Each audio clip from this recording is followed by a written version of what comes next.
Hi, so day 16 of my 30 days of React challenge, and today I made an interactive map of Northern Europe for travelers using two APIs, which is Google Maps and also another one called REST Countries that gives you some country data. So let's take a look.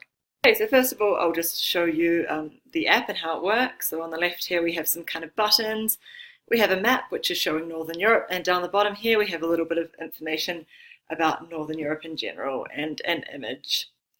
How it works is you can click on these sort of button areas to explore a destination, and the map updates, shows you where it is, and you're shown some information, some dynamic information about the country. So like here we've got the capital of Norway is Oslo. You'll need to stock up on the local currency, language, etc. As you click through, the map kind of changes, the information updates. Last one, Iceland over there. Cool. So that is the app. So taking a look at the code, here we've got our state variables. So we've got map active, which like in the last app I did, it makes sure that the map is showing. And then we've got a few values which we're going to use to store display data.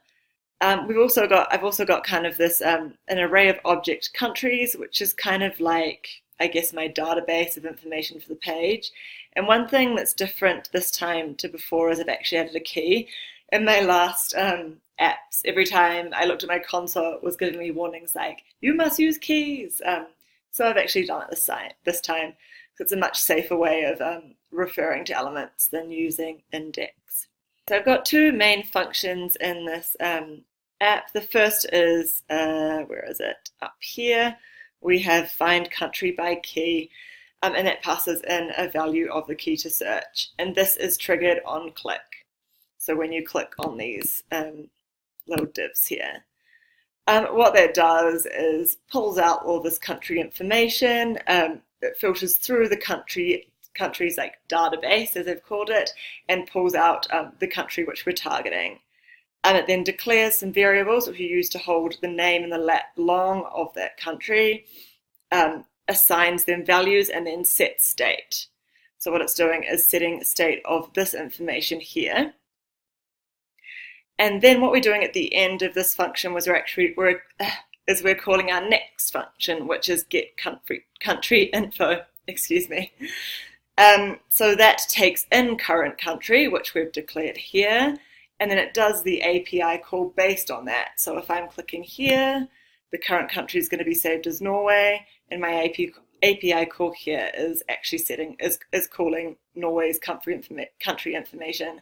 And then saving it as country info. And then I'm just saving that into state as country info again. And another new thing I've experimented with this time round is actually passing styling elements as props, which I've used, as you'll see when you click on these, the color changes. So how do I do that? Basically what I do is in our render block here for countries, we use an if-else statement to check if the country that's being mapped through equals our current country, which we remember is saved up here. And if it is, then it saves a value which is white and passes that as a prop. Otherwise, it saves it as pink. So if we jump over to our countries component here, we can see that the background color is defined by that here. I'm not going to go over how the map integration works because I did that in the last video that I did, but I will quickly just go over this last little area here where we declare the country info section, which is down here. What I've done is just another little statement that checks if we haven't yet collected the data, and if we haven't yet collected it from the country's API, it will come back as undefined because it doesn't exist yet. Then we if it's not undefined, then we render the travel info component, which is over here, which has all of our props and our different elements passed through. Otherwise, if we haven't yet called the API, like on first load, it's just going to render this little bit of kind of plain old HTML here, which is hard coded in Northern Europe. So that's what you see on that first load. And I think that's about it.